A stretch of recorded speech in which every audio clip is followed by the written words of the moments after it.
just want to thank you, Beth Cope, for your wonderful reading. It was very moving, and thank you. It's beautiful poetry. Also, thank you, Beth, for setting this up. It was your idea, and I'm very happy to be here tonight reading with you. I also want to thank you, Zoe and Leanne, and everybody who makes PEP happen.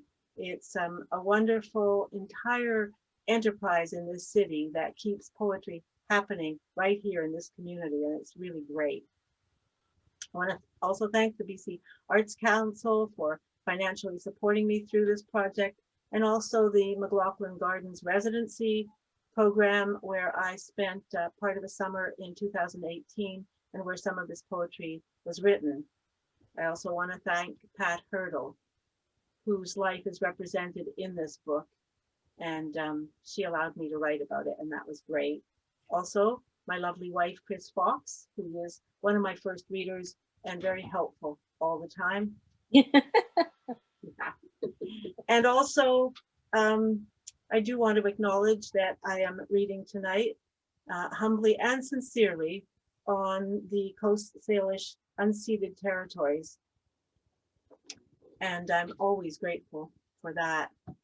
I'll just read a little bit that is an introduction to this book first. I'm going to show you the book. It looks just like this.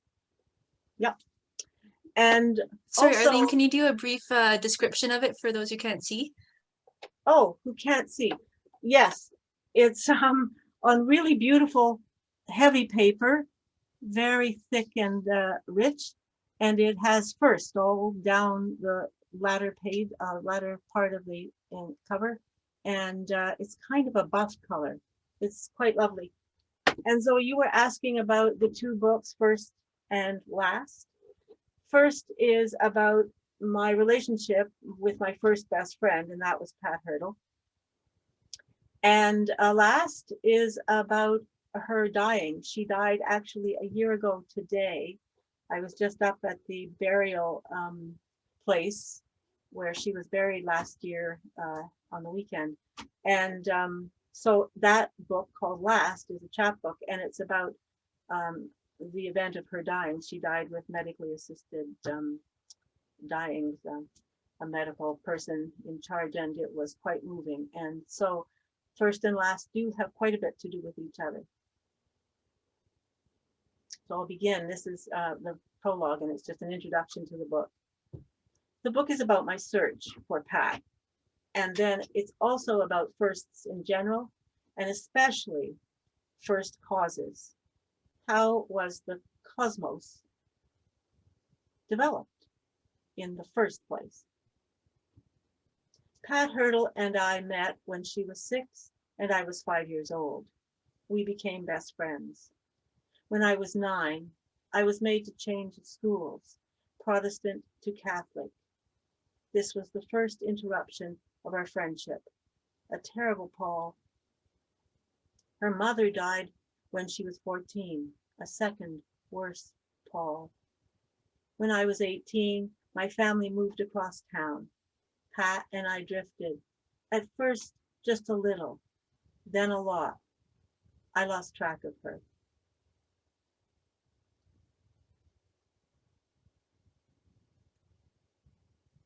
The interesting thing is that I had lost track of her for almost 50 years. I'd asked mutual friends where she might be. Nobody had any information. And so everybody had seemed to have lost track of her and her family. And then in 2011, we found each other here in Victoria. And so we had met in Montreal, and we're best friends in Montreal. And then, without knowing anything about each other, we both ended up a 10-minute walk away in the same neighborhood in Victoria. This next poem is called Beginning in Gravity, and it's about the loss of relationship. Bless you, my dead twin, breathless companion, dying in our mother's womb, your back to the uterine wall, making room, the one who got away, vanishing as if you were a mere syndrome. Bless your striving, your ongoing friendliness, Bless your giving up.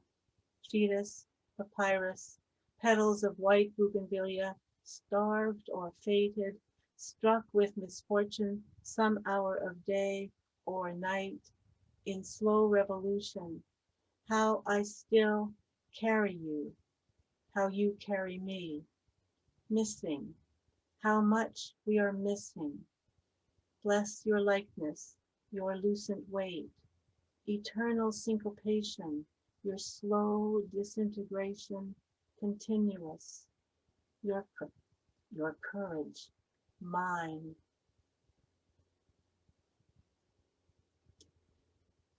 The next poem I'm going to be reading is just about firsts in general, and it's a little bit after the style of Gertrude Stein. Maybe it's a lot after the style of Gertrude Stein. It's called First Hand. In the inside there is deluge. In the outside there is missing. Somewhere is refuge, quickening. Listen. Let isness then be the business. Let mothers into story, if only for several more years. If quickening, there may be answers. Whistle, wind, chance, literation, chance, marriages, misfits, chance, the first chance. Do not reprove the child asking impossible questions. Let the blue Angora mittens, a black cat, second fiddle. There is a second layer.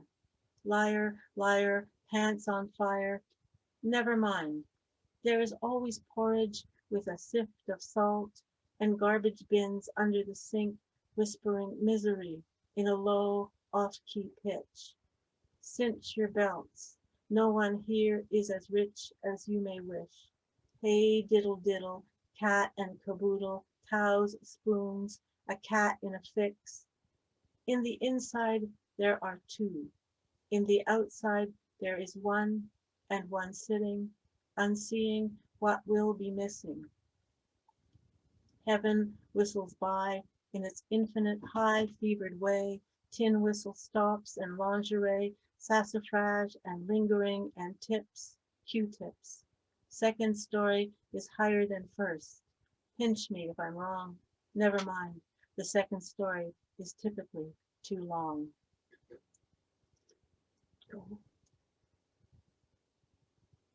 This next poem is called Circle as Ellipsis, and it's about the street where Pat and I grew up. The street was described as, the street's name was Green Circle, but it wasn't really a circle.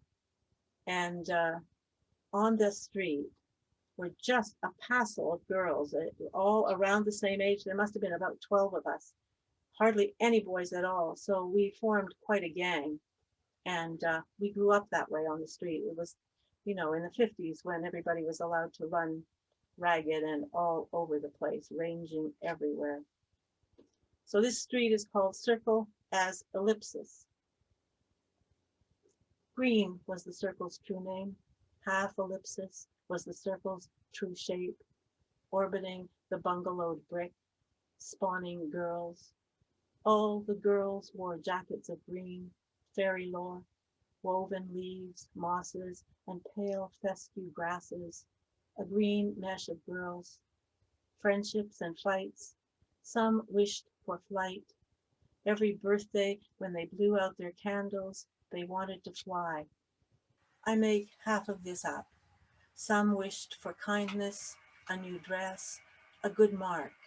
Their average number was twice their combined average age, half flying, half fairies, half launching from the small mound of a hill behind the street's elliptical orbit, behind the ring of north side houses, their hair spuming, spinning milkweed in spring, sometimes bird, a world within worlds. They had their own.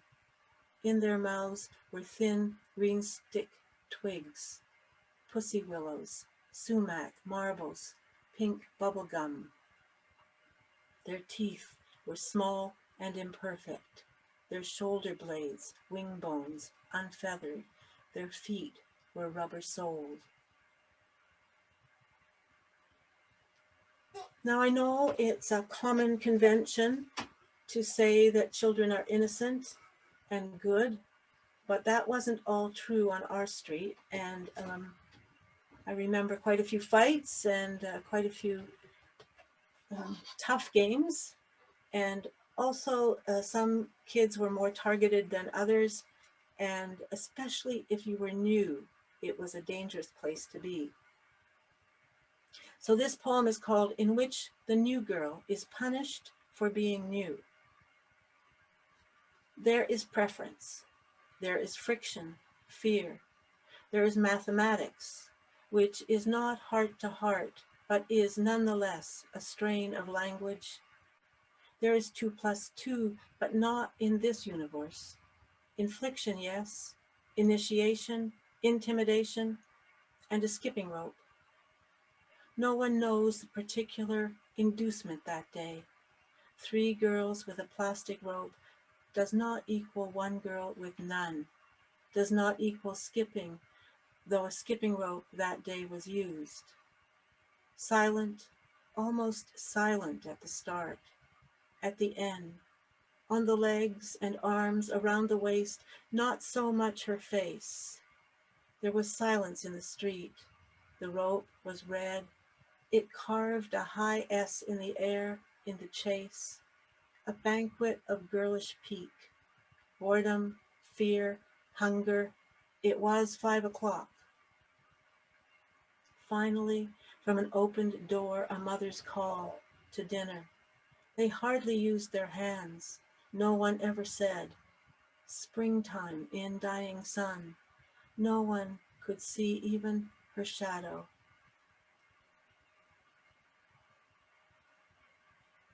And of course, this is all in Montreal, and it's Wow. in Montreal. This poem is called "Nothing is Happening." As night decreates day, inkwash on inkwash falls, this dark, this division.